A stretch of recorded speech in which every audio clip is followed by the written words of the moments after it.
Bonjour, bienvenue dans mon atelier. Alors on se retrouve aujourd'hui pour la fabrication d'une petite table qui va aller derrière sur ma terrasse. Alors j'ai pas de plan précis, j'ai fait un petit schéma, comme d'habitude de toute manière. La table va ressembler donc à ça, voilà, avec des empiètements triangulaires, un petit plateau en bois en fait, c'est un truc assez simple, hein, on va pas se prendre la tête non plus. Alors je fais ça pour mettre derrière sur ma terrasse, pour avoir un peu quand je fais un barbecue, quand je reçois du monde, pour pouvoir poser un peu tous mes trucs dessus, notamment une tireuse à bière. Donc voilà, ce sera juste un truc tout simple. Alors pour ce faire, moi je vais utiliser tout ce que j'ai dans mon stock, hein, c'est du tube carré de 30-30. Voilà.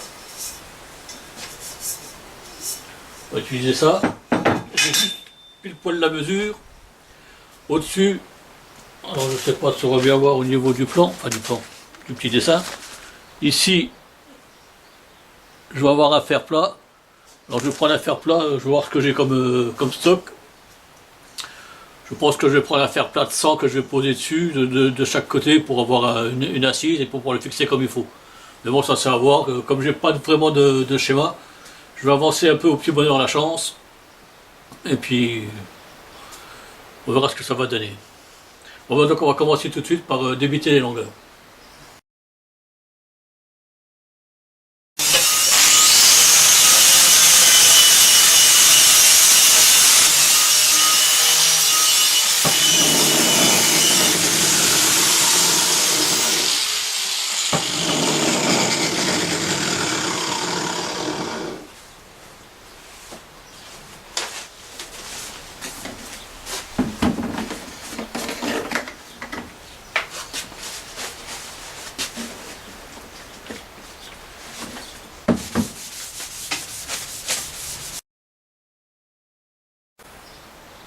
Pour débiter mes tôles, donc j'ai tracé une épure, hein, j'ai tracé au sol, parce que j'ai pas trop de place ici, puis j'ai rien pour tracer. Et là j'ai un angle ici donc de 85 degrés. Donc je vais pouvoir couper maintenant mes longueurs avec les angles justes. Voilà, donc on voit que je me suis quand même un petit peu planté dans les coupes, hein. J'ai voulu faire l'économie d'une coupe ici en cintrant, et finalement c'est pas la meilleure idée que j'ai eue. Donc je vais les recouper et je vais les retailler. Par contre, il ne faut pas que je me plante trop souvent, j'ai juste la longueur qu'il me faut en tube carré. Donc je vais mettre ma scie ruban en place et puis je vais couper ça proprement à la scie ruban. Donc maintenant j'ai fait toutes mes coupes. On s'aperçoit, bon, alors on va dire j'ai fait toutes mes coupes, j'ai rectifié toutes mes coupes, ça sera plus juste, parce que je me suis bien planté quand même. J'avais calculé ici un angle de 85 degrés et c'était un angle de 95 degrés. Du coup j'ai dû rectifier sur le premier pied les angles que j'avais déjà coupés, et on s'aperçoit par rapport au gabarit, au dessin que j'avais fait, qu'il va me manquer 1 cm. Bon, en soi c'est pas dramatique, hein. Au lieu d'avoir ici 25, 250 mm, j'aurais que 240, donc c'est pas non plus, voilà, il n'y a pas mort d'homme, mais ça aurait pas dû arriver. Bon, tout ça maintenant, c'est présenté, c'est mis ensemble, on voit que ça colle à peu près, donc il n'y a plus qu'à souder et à recouper après les longueurs pour tomber juste, et puis avec le biais pour tomber bien.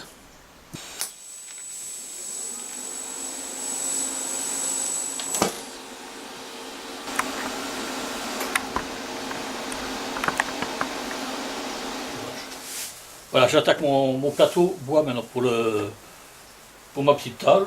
Donc c'est pareil, c'est des planches que j'avais récupérées, donc elles sont un peu cracra.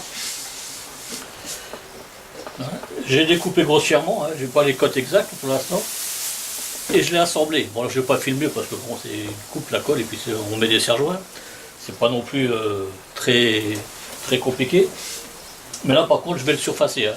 Donc je vais utiliser ma défonceuse avec une fraise de 35. Alors j'ai fait tous mes réglages parce que j'ai un peu galéré, il a fallu que je fasse un montage un peu de briquet de broc pour pouvoir arriver à faire mon plateau comme il faut. Et puis on va voir ce que ça donne.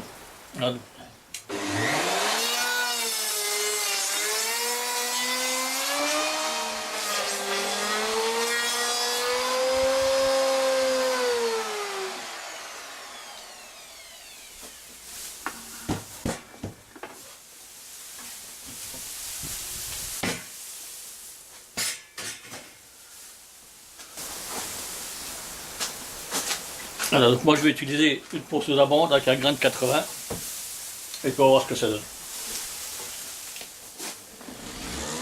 Alors en tant que bon professeur, naturellement, je vous montre dans cette vidéo tout ce qu'il ne faut pas faire. Si vous poncez si vous servez une ponceuse vibrante ou à bande, quoi, ne faites pas comme moi, mettez un masque. Hein. Parce que même avec un système d'aspiration, on respire pas mal de cochonneries. Donc voilà, on a un rendu qui est pas mal du tout. C'est plutôt propre. Bon alors naturellement il faudra encore affiner le ponçage, hein. Là c'est un grain de 80. On va le passer après à 120 et voir un 180 après pour avoir quelque chose de lisse, parce que là c'est un peu quand même c'est un peu râpé.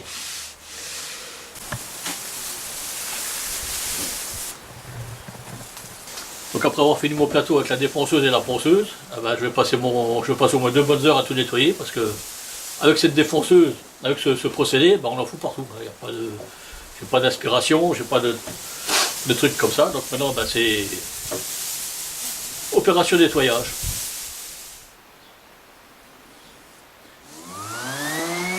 Vous remarquerez là que j'ai une tenue de travail hyper décontractée.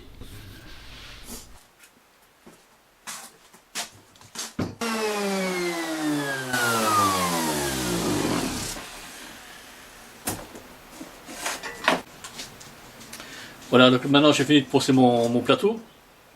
Alors j'ai commencé naturellement avec du papier de 80, après j'ai pris du 120, du 180 et j'ai fini avec un 240. Hein, ça m'a pris un peu de temps pour l'avoir bien propre. Donc j'ai juste filmé la passe de finition. Donc maintenant on va le couper aux dimensions et après on finira les pieds.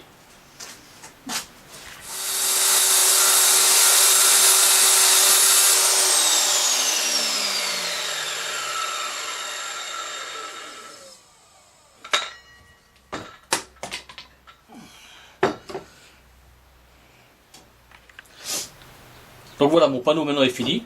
Ah, je le coupe aux bonnes dimensions. Alors j'ai recouvert une partie avec de l'adhésif, parce que j'ai de passer pas mal de temps à le poncer. Et que j'avais pas du tout envie de le tâcher avec la semelle de la scie circulaire. Hein, et pour le traçage et tout, ça me permet de le tracer comme il faut sans faire de marque. Donc je vais enlever tout ça. Maintenant je vais mettre le panneau de côté et puis je vais finir les pieds pour de bon.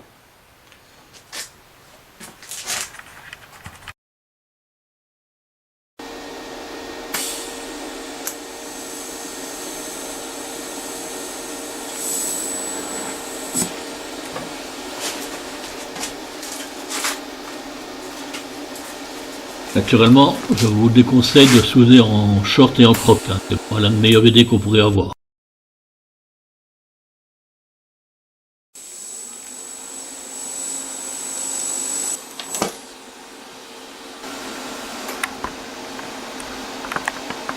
Donc là, je vais finir de souder les pieds, hein, faire mes soudures ici. Et puis dans les angles. Alors, on remarquera qu'ici, j'ai mis 2 fers à béton de manière à ce que au moment de la soudure, les pieds ne se rétractent pas ou ne s'ouvrent pas, hein, qu'on puisse conserver les angles. Et naturellement, les 2 pieds sont solidaires avec des serre-joints pour avoir exactement le même écartement, hein, qui soit identique.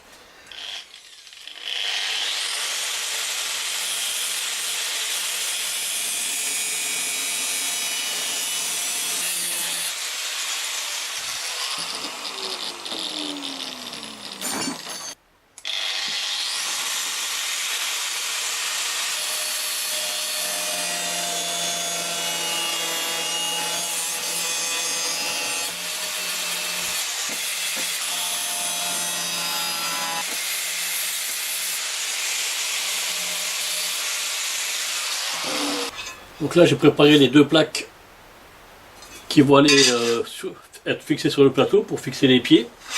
Donc il ne me reste plus qu'à faire les trous, moi, je les ai tracés. Il y a 3 trous à faire. Je vais percer ça et je vais souder ça directement après sur mes pieds. Pas sur les pieds de la table, pas sur les miens. Voilà, donc je fais les trous et je reviens vers vous. J'ai fini de préparer mes deux plaques, mes 2 platines là pour mettre les pieds.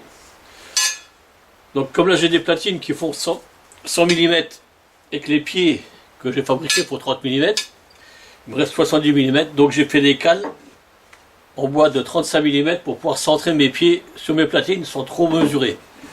Hein, on aura toujours le même écartement et toujours la même chose avec les pieds. Ça vous évite de prendre des mesures, de tracer, de se tromper. Au moins avec ça, il n'y a pas d'erreur possible. Voilà, donc j'ai mis le pied en place avec la platine. Derrière, j'ai mis un aimant à souder pour le tenir à peu près, enfin d'équerre, hein, y a pas de... Et là on peut vérifier donc avec la petite équerre qu'on est quand même très bien. Donc on va le laisser comme ça. On va mettre les outils. Et ben hop. Mieux que ça on ne l'aura pas. Donc je vais le pointer. Puis après ben, je pointerai l'autre et on fera la soudure. On présentera déjà l'enfant à sa mère et on fera les soudures.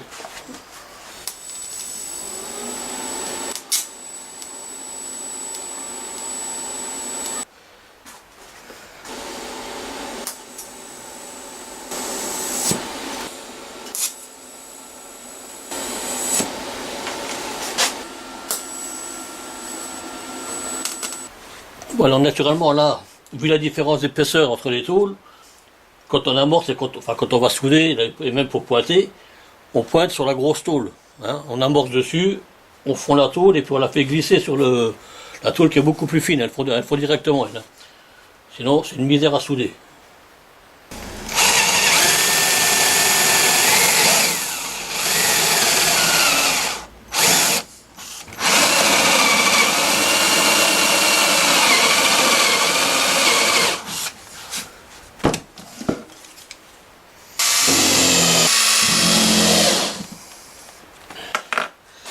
Voilà, donc pour visser les pieds sur le plateau, je vais mettre des petits inserts de 6 mm, enfin un pas de vis de 6 mm, et puis ça tiendra bien.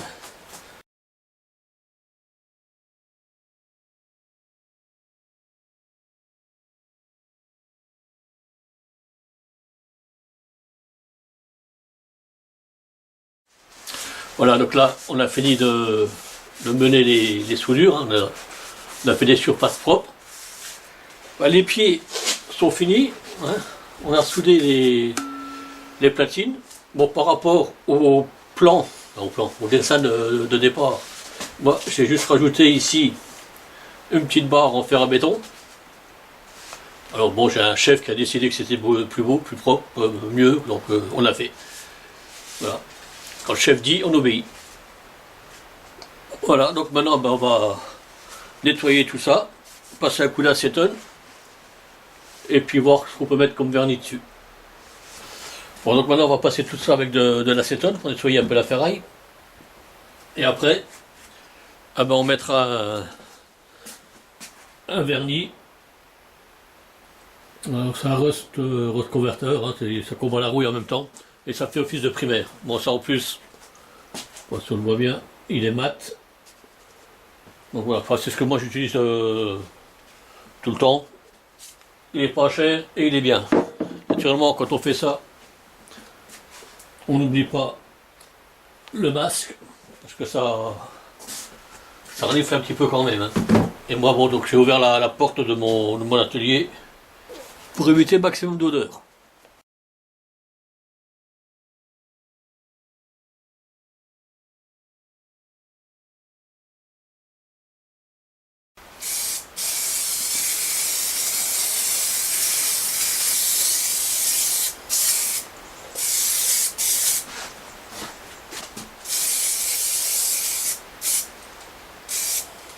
Bon, bah, on va laisser sécher, puis on y retournera. Et on fera l'autre côté.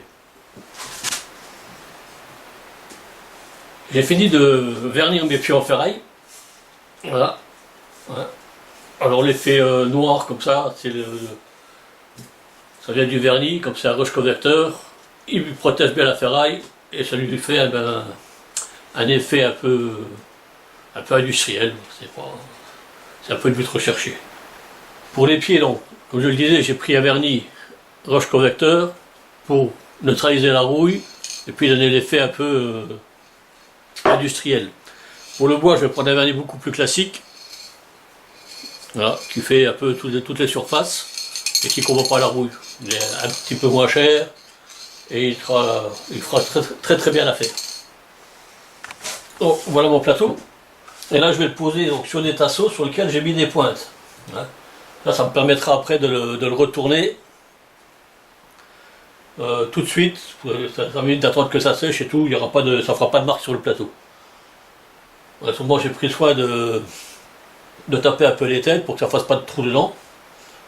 Et ça devrait aller comme il faut. Donc je vais commencer tout de suite par la face arrière.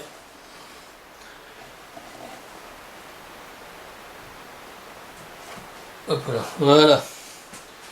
Ça, il n'y a plus qu'à. Naturellement, je les ai poncés et je les ai nettoyés avec donc, de l'alcool à 90 pour éliminer toutes les poussières. Allez hop, c'est parti.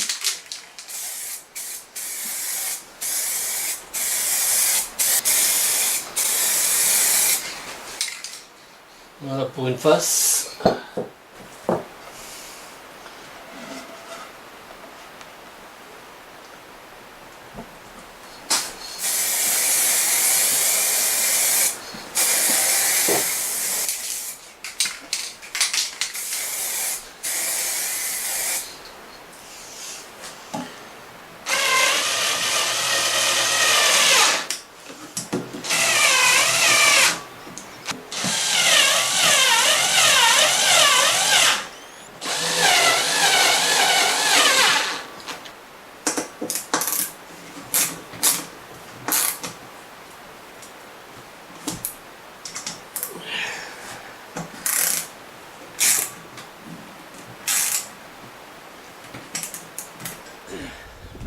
Donc voilà, la table est mise à sa place, elle sera à cet endroit-là sur la terrasse, à côté de la prise de courant, si jamais on a une petite machine à brancher, style tireuse à bière par exemple. Et pour le reste, ça servira à mettre, quand on fera des barbecues, des petites choses dessus, les couverts à barbecue, les plats de viande, etc. On trouvera toujours une utilité. Bon ben voilà. Donc, comme j'ai dit, cette table ne servira pas cette année. On est au mois de novembre, voilà, le ciel est plutôt gris, il fait froid, ça caille d'ailleurs. Donc elle est prête pour l'année prochaine. Donc cette vidéo est maintenant terminée. J'espère que ça vous aura plu. Si c'est le cas, ben, n'hésitez pas à la liker, n'hésitez pas à la commenter, dites-moi un peu ce que vous en pensez. Hein, ça peut être toujours plaisir, je prends tous les commentaires de toute manière. Et puis si ce n'est pas déjà fait, ben, n'hésitez pas à vous abonner. Moi je vous dis à une prochaine fois pour un prochain bricolage.